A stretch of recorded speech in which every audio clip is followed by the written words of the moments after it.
आज हम पढ़ लेते हैं मैथिली शरण गुप्त की कविता महत्ता। तो इसके हम तीसरे, चौथे, पाँचवें और छठे पद की संदर्भ प्रसंग सहित व्याख्या करेंगे। प्रथम और द्वितीय पद की व्याख्या मैंने प्रीवियस वीडियो में कर दी है, तो आप लोग डिस्क्रिप्शन में जाकर के लिंक पर विजिट कर सकते हैं। सबसे पहले हम कविता पढ़ेंगे। कविता है पाए हमी से प्रथम सबने अखिल उपदेश हैं, हमने उजड़कर भी बसाए दूसरे बहुदेश हैं।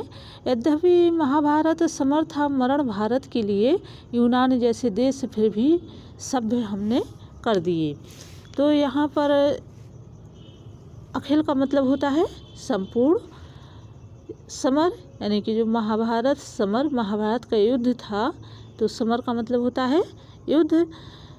प्रसंग में हमें संदर्भ में वही लिखना है कि यह कविता सामाजिक समरसता से ली गई है। महत्ता कविता की ये पंक्तियाँ हैं और इसके लेखक मैथिली शरण गुप्त हैं। प्रसंग में हम देख लेते हैं, इन पंक्तियों में या उक्त पंक्तियों में कवि ने भारत को परोपकारी और धैर्यवान बताया है। अब हम इसकी व्याख्या देखेंगे। तो व्याख्या में है, सभी देशों ने भारत के ऋषि मुनियों के सदुपदेश प्राचीन काल से ही सुने हैं। पाए हमी से प्रथम सबने अखिल उपदेश हैं, हमने उजड़कर भी बसाए दूसरे बहुदेश हैं। तो सभी देशों ने, अखिल यानी कि संपूर्ण देशों ने जो है भारत के ऋषि मुनियों के उपदेश सदुपदेश प्राचीन काल से ही सुने हैं। भारतीयों ने अपनी परवाह न करके परोपकार किए हैं, अर्थात हम चाहे जैसे भी हों लेकिन हमने दूसरों को बनाने का कार्य किया है। इसके अलावा जो उजड़े हुए देश को पुनः हमने बसाया है, किसने? भारतीयों ने। यद्यपि महाभारत का युद्ध एक प्रकार से भारत का सर्वनाश था, परंतु फिर भी हमने पुनः स्थापित हुए। यद्यपि महाभारत समर था मरण भारत के लिए, यानी कि भारत के विनाश के लिए महाभारत का युद्ध हुआ था, फिर भी हम बने, यानी कि हम पुनः स्थापित हुए और सभ्य तथा प्रगति के पथ पर चले। यूनान जैसे देशों की सभ्यता भी भारत की ही देन है। भारत ने यूनान को सभ्य बनाने में अपना महत्वपूर्ण योगदान दिया है। काव्य सौंदर्य में हम देखेंगे कि भारत की जो परोपकारिता है और जो त्याग है वह इस कविता में बताया है। मानवीकरण का प्रयोग भारत के लिए किया गया है। अगला पद है, हमने बिगड़कर भी बनाए जन्म के बिगड़े हुए, मरते हुए भी हैं जगाए मृतक तुल्य पड़े हुए, गिरते हुए भी दूसरों को हम चढ़ाते ही रहे, घटते हुए भी दूसरों को हम बढ़ाते ही रहे। तो यहाँ मृतक तुल्य यानी कि जो मरे हुए हैं, मृत्यु के समान। इसके अलावा अब हम देखते हैं कि संदर्भ में हमें वही लिखना है कि प्रस्तुत पंक्तियाँ महत्ता कविता से ली गई हैं। इसके लेखक मैथिली शरण गुप्त हैं। प्रसंग में लिखना है, यहाँ कवि बता रहे हैं कि हम गिरते हुए भी दूसरों को उठाया है, सब लोगों को हमने ज्ञान दिया है। व्याख्या, कवि कहते हैं कि भारतवासियों ने बिगड़े हुए लोगों को सुधारा है, हमने बिगड़कर भी बनाए जन्म के बिगड़े हुए, यानी कि हम खुद बिगड़े हुए हैं लेकिन हमने उनको सुधारा जो जन्म से ही, यानी कि शुरुआत से ही बिगड़े हुए थे। हमने स्वयं की हालत न देखकर मृत समान लोगों को जागृत कर जीने का सुख प्रदान किया है।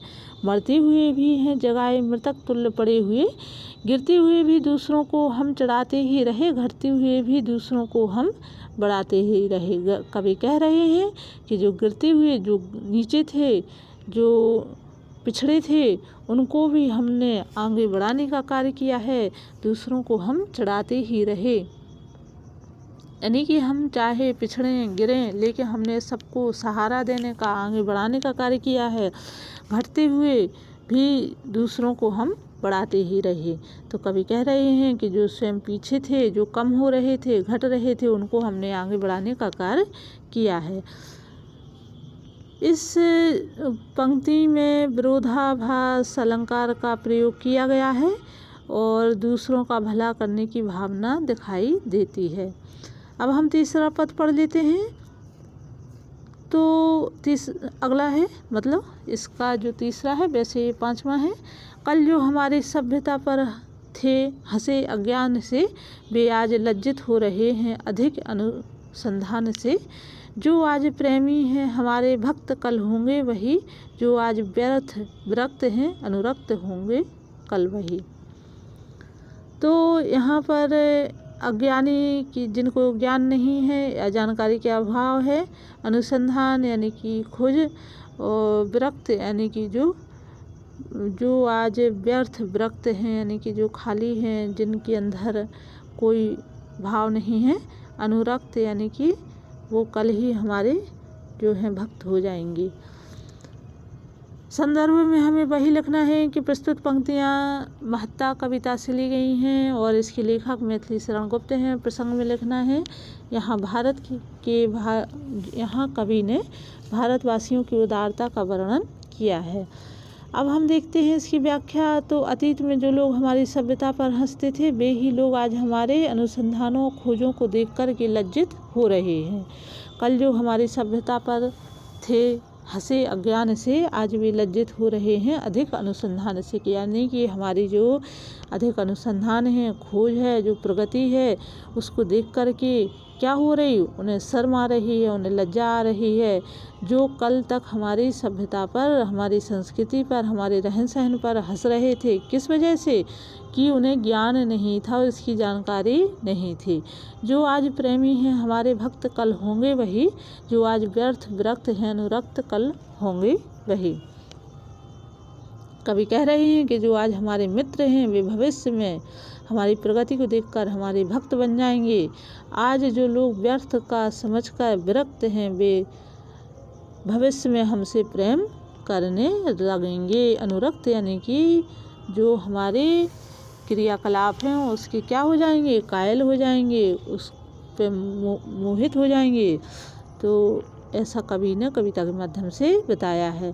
काव्य सौंदर्य में नंबर 1 पर हम लिखेंगे अनुप्रास अलंकार का प्रयोग किया गया है। दूसरे नंबर पर है विरोधाभास विरक्त और अनुरक्त में है। और तीसरे नंबर पर भारत की महानता का वर्णन किया गया है। अब हम अगली का जो पंक्ति हैं वो देख लेते हैं। तो सब देश विद्या प्राप्ति को सतत यहाँ आते रहे, सुरलोक में भी गीत ऐसे देवगण गाते रहे। हे धन्य भारतवासी, धन्य भारतवर्ष है, सुरलोक से भी सर्वथा उसका अधिक उसका उत्कर्ष है। संदर्भ वही है। तो इससे पहले सतत का मतलब होता है निरंतर, लगातार। सतत यानी कि कंटिन्यू। सुरलोक, जो सुरलोक मतलब देवताओं का लोक। सर्वथा यानी कि हमेशा, है ना। देवगण देवता ही हैं, देवताओं का स्थान।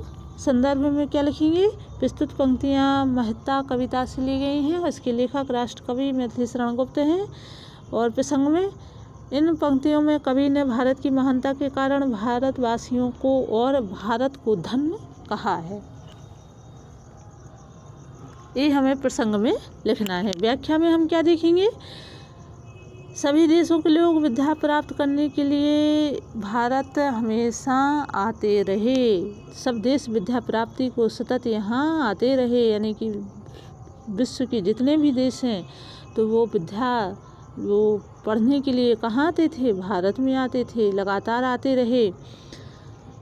स्वर्ग में भी देवता भारत के लोगों के गुणगान गाते रहे। कवि यहाँ कह रहे हैं कि स्वर्ग में जो देवता गण हैं वो क्या हैं, भारतवासियों के गुणगान गाते रहे। हे धन्य भारतवासी, भारतवर्षवासी, धन्य भारतवर्ष है, सुलोक से भी सर्वथा उसका अधिक उत्कर्ष है।